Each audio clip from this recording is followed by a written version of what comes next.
dear beloved, Boss Mike, Cervera. Nako, eto na, mga kababayan ko.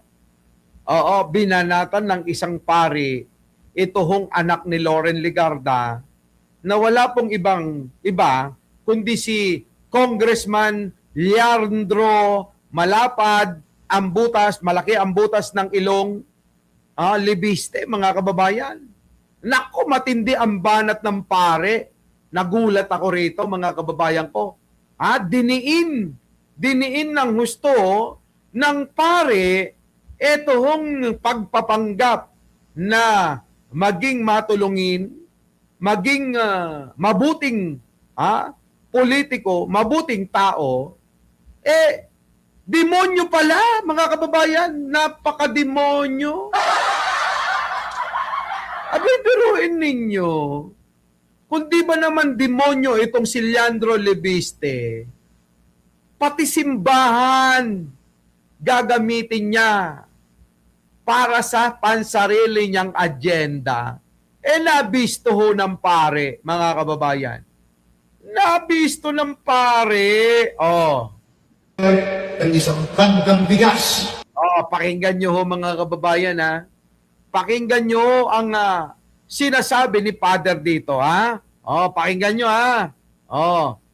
Pasok! Nag-deliver ng isang bandang bigas. Into 25 kilos. Pag tinignan mo yung bigas, yung 25 kilos, tinurado. At ang tatak, yung tatak ng bigas. Wala nga namang panagan. Pero sa naging gulat, nung pinamamahagi na, nung sa 25 kilos, nakarepang na siya ng 15 kilo. Kapag nilugod ko yung bigas na 5 kilo, pamanman sa inyo, nakamudula ang politiko.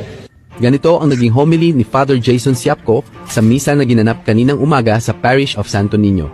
Madiin niyang pinuna ang di umano'y lantarang paggamit sa simbahan ng ilang politiko sa Batangas. May isang kongresista na nananag ko, magbibigay ako ng 1,000,000 sakong bigas. Grabe, no, mga kababayan, no? Antindi, mga kababayan, ni Libiste. Biruin nyo, nasisikmura niyang gamitin ang simbahan at alagad ng Katoliko o mga pare para sa pansarili niyang kapakanan. Hayop talaga, Hindi ito galing sa gobyerno, ito'y galing sa ating sariling bulsa. Yan daw, mga kababayan. Magbibigay daw siya, kung inyong pakikinggan, budol na nga Magbibigay daw siya ng 1,000,000 kaban ng bigas. Mga kababayan, magbibigay ng 1,000,000 kaban ng bigas. Dapat na magiging yan. Kita nyo. At mga kababayan ko, hindi ito manggagaling sa pera ng gobyerno. Manggagaling daw sa sarili niyang pitaka o bulsa. Sabi ni Padre, napakinggan nyo ba yon? Pero ito ang problema. Ano yon? Gusto niyang panghiyahin. Pero ayaw na sila ang maghiyahin. Ang gusto natin padaanin sa simbahan o sa mga parokya ang pagbibigay. Ganon! Biruin ninyo gustong padaanin sa mga simbahan o parokya ng simbahan yung pamimigay. Teka muna. Pagka yan dumaan, Maria Inoue, late ka na Hindi mo na narinig yung mga bengbangan dito. Prime ba, Abay, pinapadaan mo sa simbahan. Isipin ng taong bayan, ini-endorso ka niyan. Magulang ang putang inang Libiste. Grabe, mga kababayan, Grabe rin ito. Nako, grabe kagulangan, Unang tingin mo na masama. Sa unang tingin, walang masama. Dahil nagmamagandang loob nga naman. Bigay eh.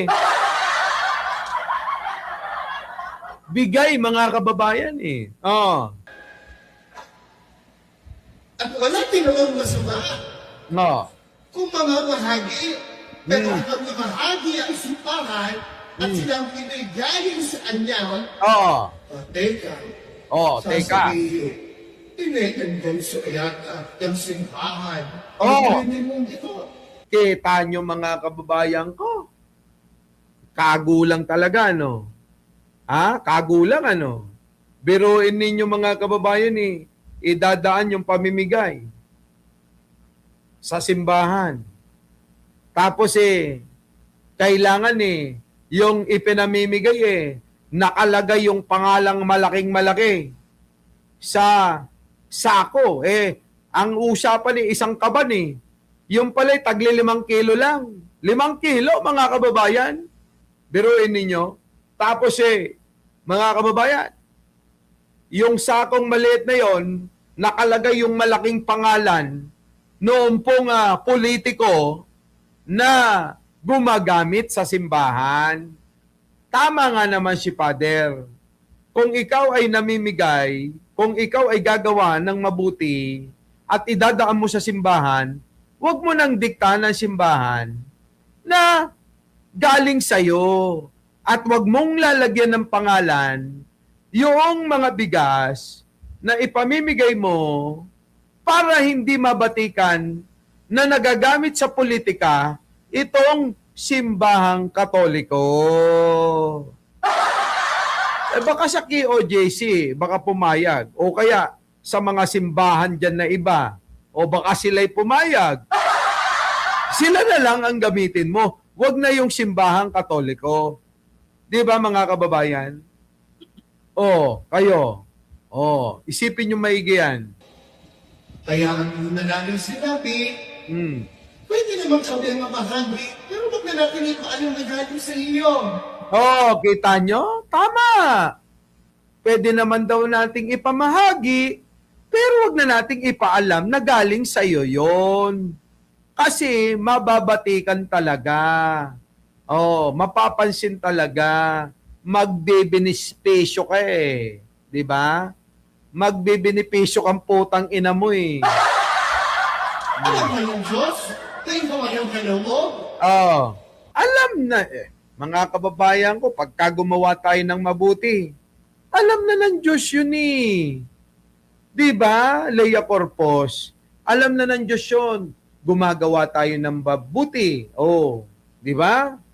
Mga kababayan, sabi ko sa inyo, hindi ko na nga babanggitin Ako, may mga institusyon ako na mga pagtulong sa iba't iba. Simbahan, mga bahay, mga hindi bahay bengbangan, bahay ampunan, ganyan hindi na natin kailangan na yung bang, eto, binigay ko tong ganito kalaki, eto, binigay ko kay ganito. Hindi na kailangan. Kasi naniniwala kami, lalo ako, nandyan ang Diyos Siya ang nakakaalam ng pamamaraan natin ng pagtulong sa alam nating mga kaya natin tinutulungan talagang yun nangangailangan. Mga kababayan? Yung ba'y budol? Hindi sapagkat tayo ay tumutulong dahil nakikita natin yung kanilang seryosong pagtulong din sa kapwa natin eto si Libiste, dahil nga po politiko, abay naisip pa niya na gamitin ang simbahang Katoliko sa kanyang pansariling interes, pansariling agenda na tila ba idadaan ko sa iyo, inutusan mo na, binigyan mo na ng trabaho ang simbahan, abay parang tila gusto mo i-endorse ka pang hayop ka. Tama mga kababayan, tama? Kaya wag na natin Ayan mga kababayan. Tingnan nyo mga kababayan ko. Ano nakalagay dyan? Lingkod Ligarda Libiste. Kita nyo? Tingnan nyo naman. Nakapangalan ang apelyido ni Loren Legarda, putang ina Loren ka, at ni Libiste, mga kababayan, tapos gagamitin ang simbahan. Ibibigay sa simbahan at ang simbahan ang mag-aabot sa tao. Ganon, kita nyo mga kababayan ko? Ang kapal ng mga muka. Kung ganon lang pala, idiretso nyo na sa tao yan. Huwag nyo nang idaan sa simbahan, binigyan nyo pa ng trabaho yung mga kaparian iniisip pa lang natin ay alam na ng Diyos, pati puso natin, alam ng Diyos kung to ay pag-iimbot o ito ay taos sa puso. Ganon.